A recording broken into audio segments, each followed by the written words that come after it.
Welcome to Reformed Thinking, where we take a deep dive into fascinating subjects, helping you cut through the noise and get straight to what matters. Today, we're doing something a little different, focusing our lens on just one single ancient Hebrew word. We've pulled together scholarly notes, linguistic analyses, detailed lexicon entries, really trying to understand its surprising layers. Our goal here is to give you a clear grasp of what this word communicates, in the biblical text and maybe even beyond. Think of this as your shortcut to being well informed about a word that, well, it holds more significance than you might first guess. It truly does, yeah. This deep dive, I think it will open up quite a broad understanding of ancient life, how certain theological concepts are framed, and even shed light on the structure of the Hebrew language itself. We'll look at its foundational roots, its varied uses, and yeah, some intriguing discussions surrounding its meaning too. It's a really compelling illustration of how much insight can reside within just a single term. What's really interesting here, I find, is how a simple word for a physical object becomes a lens for grasping spiritual realities. It shows how the physical world often pictures the spiritual for us. Okay, so let's get right into it and unpack this word. Our source material presents pa as having basically two primary distinct meanings. To really get these, we first need to look at its linguistic foundation, where it comes from. This word pa, it's identified as a primary noun. In Hebrew grammar, it follows what's called the qual pattern. Now, that's a very common way nouns are formed in the language. Essentially, it often indicates a basic foundational noun, one that often comes directly from a verb, giving us the core action behind the noun itself. Precisely, yeah. And in this case, its root is path. That's the verb. And in a specific grammatical form, it means ensnare. So that immediately links the noun path to the action of trapping or catching. It's almost as if the word itself is designed to make you think of that direct, sudden action. And this word, it's got ancient origins. You find linguistic cousins appearing across several Semitic and other ancient languages. This shows a widely shared conceptual understanding throughout the ancient Near East, not just, limited to Israel. That's a good point. It wasn't just a Hebrew idea, but a common reality across that whole ancient world. For instance, we see pa used in later Hebrew texts like Mishnaic Hebrew and in the Dead Sea Scrolls, too, which shows its continued use over time. Then, moving into Aramaic, you get various forms like Jewish Aramaic, Christian Palestinian Aramaic, and Syriac. They all use pa for snare. And even further afield, ancient Egyptian has and Arabic offers fought, meaning net, snare, or trap. You can almost imagine the shared experience of hunting or just dealing with unexpected dangers, and how this word, in its various forms, traveled with those ideas across cultures. Hmm. And it's more than just a surface linguistic similarity, too. Our sources even point to connections with Greek terms like pagis and plagies, pages. These come from the root pegnimi, which means something like to fix or to spread out. Yeah. So this conceptual alignment with the sense of snare, something fixed or spread out to catch, it shows a deeper shared understanding that goes beyond just immediate language families. It suggests that the practical realities of trapping and ensnaring were, well, universally understood and named in ways that reflect the physical action involved regardless of the specific language. Right. This broad linguistic reach really shows how central the idea conveyed by Pach was in the ancient Near East, whether in Hebrew or its related languages. Okay, so now let's separate its two primary applications because they are quite distinct. The first, and certainly the most common application, is snare, trap, or net. Our sources label this as I. This meaning specifically denotes a trapping net used by fowlers, those who hunt birds, or maybe a self-springing bird trap. The sources note it is so called from its being spread out, which gives us a direct glimpse into the physical design and function of these ancient devices. You can almost picture a net laid flat, maybe camouflaged, ready to be sprung really quickly. Yeah, exactly. And when we encounter this meaning used literally in the biblical text, it refers to a physical, tangible trap, something you could actually see and touch. Take Amos 3.5b, for example. It asks, does a bird fall into a snare on the earth when there is no trap for it? It paints a very clear visual of a physical trap placed on the ground, and it emphasizes that cause and effect relationship, implying nothing happens without a reason. Or think about Proverbs 7.23, which speaks of a foolish person being like a bird rushing into a snare. That illustrates a direct physical capture and the heedless nature of the one caught. Then there's Ecclesiastes 9.12, where people are compared to fish caught in a net or birds caught in a snare, again highlighting a sudden, unexpected physical entrapment, which is, well, a reality of life in a fallen world. These verses really provide you with a clear visual of a physical device and its purpose in the daily lives of ancient people. Okay, now while snare is a literal meaning, our sources highlight that gwait is very frequently applied metaphorically, and this is where it truly becomes a lens for understanding broader concepts, I think. It's used to represent various calamities, plots, destruction, or ruin. So it's not just about catching birds anymore, it's about being caught in life's perils, whether those are spiritual or societal. This immediate extension from the physical to the abstract is really key for understanding its spiritual uses, and it often appears alongside other terms for traps, suggesting a kind of shared vocabulary of danger. That's right, it often appears with words like hingo, which also means snare or trap, and reshet, meaning net. Also, vifaim, which can refer to fetters or snares. This creates a rich lexical field for describing danger and, the schemes of adversaries. It draws upon the experience of physical entrapment to describe spiritual or moral peril.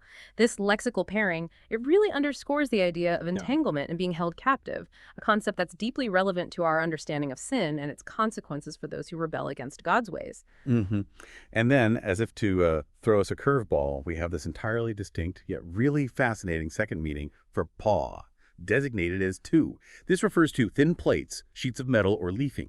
This represents a whole separate semantic branch, moving away from traps entirely. Here, paw refers to thin sheets of hammered metal, often specifically gold, used for ornamental covering or crafting.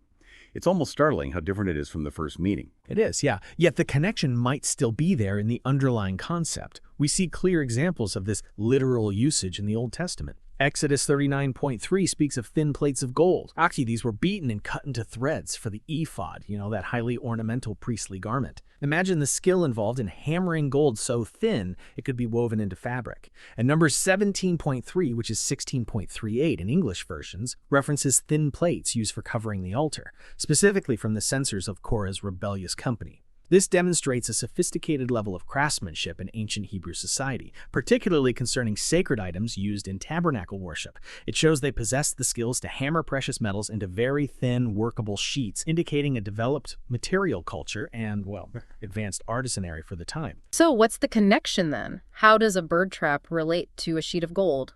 It seems so different. Our source material suggests there might be a subtle conceptual link between these two seemingly disparate meanings. A snare is described as being spread out, as we noted earlier, often laid flat on the ground.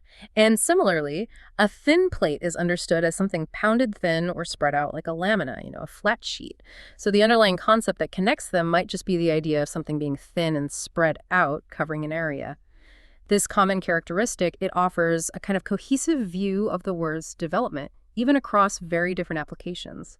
It shows the ingenuity and observational precision of the Hebrew language. It really reveals how the ancient mind perceived and categorized the world around them, finding commonalities in function or form. Yeah, that's a good way to look at it. Now let's turn our attention to where Estruli opens up a window into ancient thought, its rich metaphorical uses as a snare. As we've noted, it's rarely just about catching birds in the biblical text when used this way. Very often, pot is used figuratively to describe calamities and plots. It signifies dangers or ruin that appear suddenly, unexpectedly. Think about how a physical trap works. It lies hidden, right? And then, in an instant, it snaps shut, catching its unsuspecting victim. That suddenness, that immediate transition from freedom to capture, that's what pot captures metaphorically. That's a good way to put it, yeah. This word captures the unexpectedness of danger, which can be particularly striking. Our sources highlight several common phrases that illustrate this. For example, wino, to lay a snare for, is found in Jeremiah 18:22, where the prophet laments that his enemies have dug a pit for him. In Psalm 140, verse 6, David prays for deliverance from those who have laid a snare for his feet. In Psalm 142, verse 4, speaks of enemies having hidden a snare for him. These all illustrate the deliberate act of plotting or devising against someone, whether by human adversaries or even, in some contexts, as a consequence of divine judgment. So it's really about malicious intent. And that imagery is repeated with similar phrases, isn't it? Like a shoot, which means to give a snare to. It appears in Psalm 119.1 nen, where the psalmist declares, "The wicked have laid a snare for me, but I have not strayed from your precepts." This conveys a similar idea of malicious intent, almost as if they are handing you the means of your own downfall. And mute, meaning to set a snare for, from Psalm 141.9, that also falls into this category. It emphasizes the deliberate act of setting a trap for another. He says, "Keep me from the snares of those who work evil." And the imagery of being caught in the snare, that phrase, it vividly depicts falling into ruin. We see it in Isaiah 24.1t, where those who flee from terror fall into the pit, and those who climb out of the pit are caught in the snare. Jeremiah 48.44 uses similar language for the downfall of Moab. It paints a picture of being hopelessly entangled, unable to escape, a picture of absolute loss of control. Indeed. And it's not just about the traps themselves, but the devastating outcomes of falling into them. The term "pa" also signifies that which brings sudden danger. This is visible in passages like Job 22.10, where Eliphaz says to Job, "Therefore snares are round about you, and sudden terror overwhelms you." It speaks of perils encountered unexpectedly, often as a result of one's own actions or maybe an enemy's schemes. Psalm 91.3 promises deliverance from the snare of the fowler, painting a picture of unexpected rescue from a hidden danger. And Proverbs 22.5 warns of snares on the path of the crooked, a caution against destructive choices. These passages use "pa" to represent the sudden, unforeseen nature of life's perils. And it goes further than just danger, too. Pa metaphorically conveys control, indicating that which brings sudden control of another. Think of Job 18.9, which speaks of a snare that grasps by the heel. That suggests a sudden, inescapable capture, bringing an individual under another's authority. It's a very physical, visceral image of being seized. And Isaiah 8.14 uses pa in a parallel construction with a stone of stumbling and a rock of offense to describe how the Lord will be a snare for both houses of Israel. This conveys a sense of being unexpectedly caught or brought into subjection by God himself, not as arbitrary judgment, mind you, but as a consequence of their rebellion against him. It certainly can be the instigator of trouble. Metaphorically, "pot" refers to that by which anyone falls or is led to destruction, signifying destruction or ruin itself. Examples include Isaiah 24.1 saith, which uses a trio of terms. "Terror, pit, and snare are upon you, O inhabitant of the earth." This uses "pot" to represent the complete desolation and downfall of the land, paralleling terror and pit. Jeremiah 48.43 uses the exact same trio of terms to describe the downfall of Moab. "Terror, pit, and snare are upon you, O inhabitant of Moab." This consistent parallelism, it underscores its association with complete downfall and ruin, a picture of inescapable doom that is the direct consequence of rebellion against God. Right. So it's clear that Pa can function as the source or agent of calamity itself. For instance, in Joshua 23.13, the surrounding nations, if not expelled by the Israelites, they become a snare to them. Joshua warns that they shall be a snare and a trap for you, a whip on your sides and thorns in your eyes. Quote. This usage highlights how specific entities, actions, or situations, in this case, foreign nations allowed to remain, can actively bring about distress or destruction for individuals or an entire community. And from our theological perspective, this speaks volumes about the consequences of compromise and disobedience, where the very objects of our misplaced affections or disobedient choices can become the means of our downfall. It's a stark lesson for God's people. Very much so. Here's where this deep dive into Pach gets really compelling for us, I think. These metaphorical uses, they open up several broader theological and literary topics that speak directly to the ancient Hebrew worldview and, of course, to us today as believers. First, the concept of snare is often connected with the consequences of turning away from divine commands or embracing idolatry.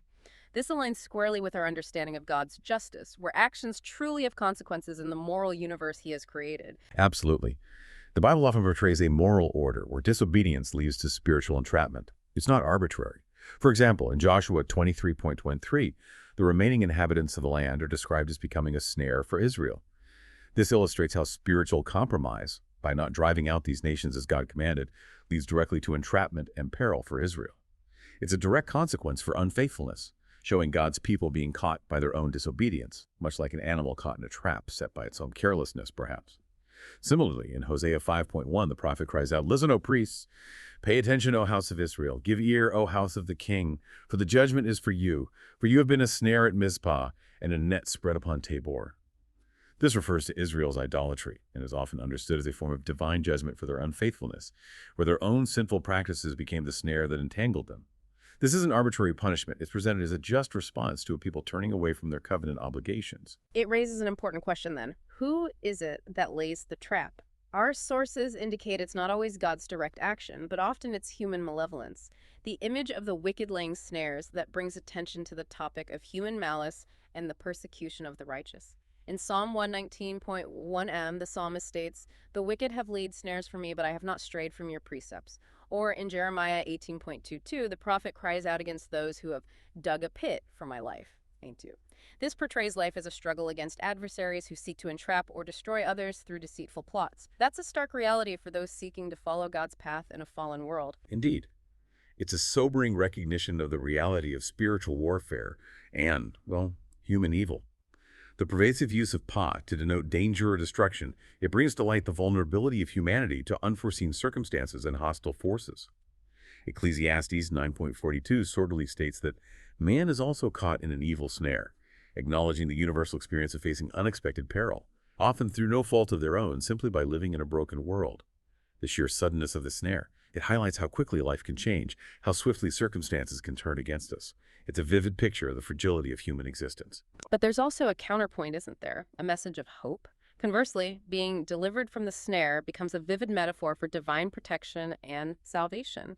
Psalm 91.3 promises that God will deliver you from the snare of the fowler and from the deadly pestilence. And Psalm 124.7 joyfully declares, our soul is escaped as a bird out of the snare of the fowlers. The snare is broken and we are escaped. Wow. This illustrates the topic of hope and reliance on a higher source for rescue from peril. That's a comfort central to our understanding of God's sovereign care and his faithfulness to his people. It reminds us that even when we are caught in snares, God is able to deliver us, whether that's from physical danger or spiritual bondage. That's a powerful aspect of this word's usage. Absolutely. So what does this all mean for daily living, for you, our listener? The word pach connects directly to moral choices. Proverbs 22.5 states, snares are on the path of the crooked. This reflects the literary topic of retribution, the idea that one's moral choices lead to specific outcomes, whether good or ill. Those who walk in crooked paths, those who deviate from the straight and narrow way of God's commands, well, they will inevitably encounter traps of their own making, or traps that befall them as a consequence of their actions. This is a clear warning that living in rebellion against God's ways ultimately leads to entanglement and destruction.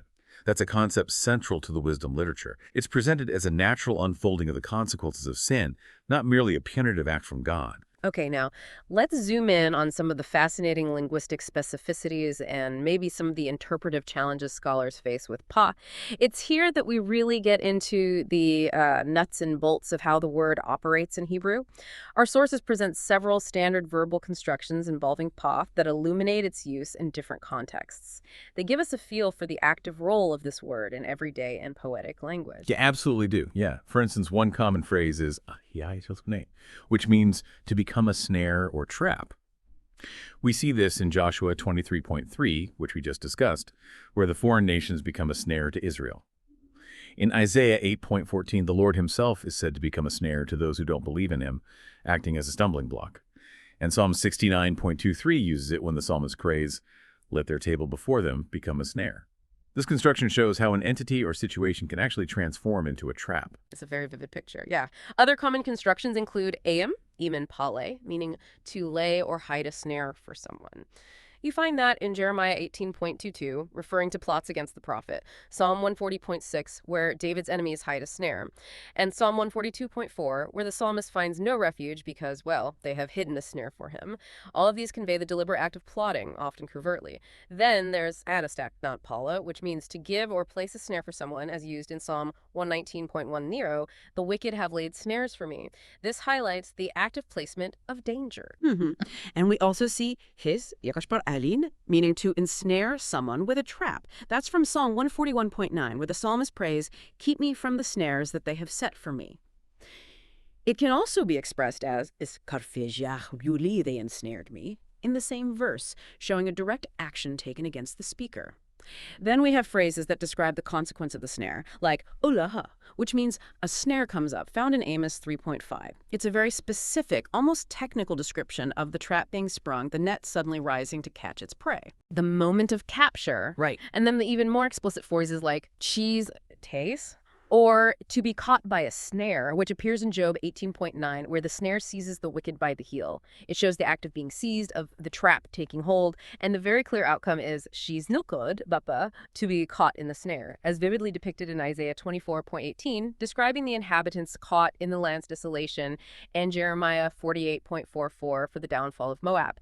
These collocations, they show the full range of action, from setting the trap to being caught in its grip. It gives us a comprehensive picture of how this word was actively used to describe danger and capture. Right. And it also often appears alongside similar ideas, which helps us grasp its nuances. Pach often appears in parallelism with other words denoting traps or dangers. This isn't just, a stylistic choice. It reinforces the meaning and creates a richer picture of peril. For instance, it's frequently paired with, another Hebrew term for snare or trap, particularly in metaphorical contexts of danger and stumbling blocks. We also find it alongside reshet, meaning net, and tekam, which may mean fetters or snares. This linguistic pairing reinforces its common association with peril and confinement, underscoring the gravity of the threat being described and indicating the inescapable nature of certain consequences, particularly for those who disregard God's law. Okay, but even with all this context, there are places where understanding Pa poses a real puzzle for scholars. It's not always straightforward. Psalm 11.6 presents a notable case of linguistic ambiguity and, well, differing scholarly interpretations. The Masoretic text, which is the traditional Hebrew text of the Bible that we largely use today, reads hebom, which looks like the plural of pot, so snares. Some interpret this as metaphorical snares or maybe nooses, referring perhaps to lightning that bends itself like a snare, or serpent, a very vivid and dramatic image of divine judgment.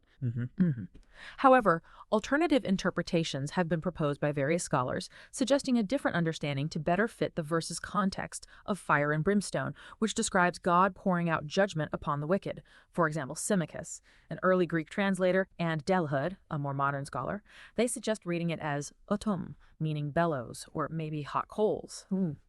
The Biblia Hebraica Stuttgartensia, the critical edition of the Hebrew Bible, also suggests reading it as a Olthelsen, another scholar, conjectured hot meaning hot coals, thus interpreting poem as lightnings or firebrands. And J.D. McCallis discusses the imagery of lightning bending itself like a snare, a noose, or serpent.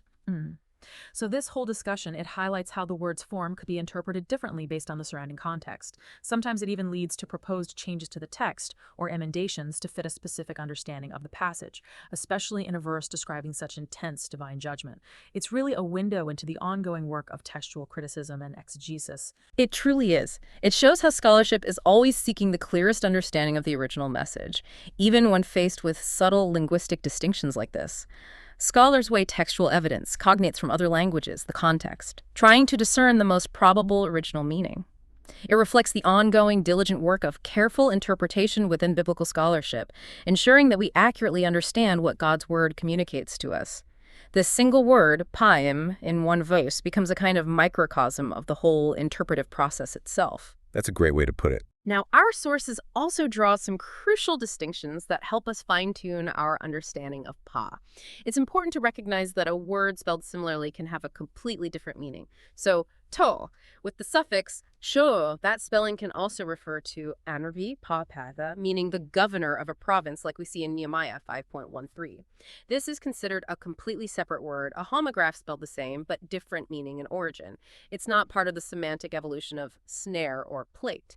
This distinction is a good illustration of how context guides proper understanding of a word with shared spelling. It prevents misinterpretation. It's a good lesson in always checking the immediate surroundings of a word for clues to its meaning. Right, and beyond that, another related Hebrew word is ewar, pot. This refers to a pit or pitfall. It's sometimes used in parallel with pot to denote destruction, further adding to the vocabulary of peril and emphasizing the various forms of sudden downfall and entrapment. For example, Jeremiah 48.43 uses terror, pit, pot, and snare. So while distinct, pot operates in a similar semantic field of danger and entrapment, often describing maybe a deeper hidden hole one might fall into. Okay, so setting aside the linguistic nuts and bolts for a moment, what does this word pa tell us about ancient Hebrew society itself? What glimpses does it give us? The common use of pa as a trapping net, especially for fowlers, well, it points to fouling as a recognized activity or concept in ancient Hebrew society. We see this in passages like Amos 3.5, does a bird fall into a snare, and Proverbs 7.23, talking about the foolish person like a bird. These indicate that hunting birds was either a common practice for food, or at least a familiar enough concept to be used effectively in illustrations about life's realities. The description of traps being spread out also provides a glimpse into the actual hunting methods used, showing an attention to practical detail in the biblical narrative. It suggests a society very much connected to its natural environment and, the ways of survival. Indeed. And the prevalent metaphorical use of pa for calamities and plots suggests that ancient Hebrew society was deeply aware of and concerned about threats, adversaries, and unexpected perils. This speaks to the human condition, really, where danger often appears without warning, whether from human enemies or unforeseen circumstances. Phrases about laying snares, like gasser or ime, they highlight a common recognition of deception, malicious intent, and plotting among people. We saw that in Jeremiah 18.22, Psalms 140 and 119. This gives us insight into the social dynamics and ethical concerns of the time, painting a picture of a society where individuals often faced genuine threats from those around them. And its use in divine judgment and deliverance contexts also highlights their religious worldview and their reliance on divine protection. That's a central theme in our understanding of God's providence and his care for his people. They knew that human schemes were real, but so was God's ultimate rescue. Right. And what about the other meaning? The meaning of pa as thin sheets of hammered metal, particularly gold, as in Exodus 39.3 and Numbers 17.3. What does that tell us? Well, it shows the presence of sophisticated metalworking techniques and skilled artisans in ancient Hebrew society. The creation of ornamental or ceremonial items from precious metals, like the ephod for the tabernacle or the altar covering, suggests a developed material culture, particularly for religious purposes. This indicates a society capable of intricate craftsmanship and valuing precious materials for sacred objects. It reflects a dedication to giving God the best, even in the intricate details of worship. It speaks to a level of artistry and material wealth that might surprise some. Yeah, definitely. And finally, the distinct meaning of pa as apa, meaning governor of a province, as found in Nehemiah 5.14. That indicates a structured political and administrative system in certain periods of ancient Hebrew society. Nehemiah himself was such a governor. The existence of governors points to a hierarchical governmental arrangement with established leadership roles and administrative divisions. This illustrates that beyond agricultural and religious life, there was an organized civil structure to their society, reflecting perhaps God's order in human governance, even when administered through human leaders. It's a snapshot of a complex society, far from simple, with various layers of authority and responsibility. So as we wrap up this deep dive into the Hebrew word, we've seen how just a single term can reveal so much about the ancient world and, well, the timeless truths of God's word. From literal bird traps and delicate gold leaf to the abstract dangers of plots, divine judgment, and human malevolence, offers us a really fascinating look into the layers of meaning embedded in the biblical text. It underscores how the ancient writers used vivid, tangible imagery drawn from their daily lives to communicate spiritual and societal truths. It helps us grasp realities that might otherwise feel abstract. It truly does, yeah. This brief word allows us to see how vital it was for the ancient Hebrews to comprehend the origins of peril, whether that came from human treachery, their own choices, or as a consequence of turning from God. It highlights a reliance on divine care and the hope of deliverance from all kinds of snares. This word, path, it truly captures the unexpected nature of life's trials and the ever-present need for watchfulness and dependence on God for rescue. That's a truth that echoes throughout the scriptures and continues to guide our lives today. So, as you consider the snares in life, the subtle and overt dangers you face, what does it mean for you to walk circumspectly, to be careful in your steps, and in what ways might you seek God's deliverance from the traps of this world? A great question to leave us with. This concludes our deep dive into the Hebrew word ba for reformed thinking.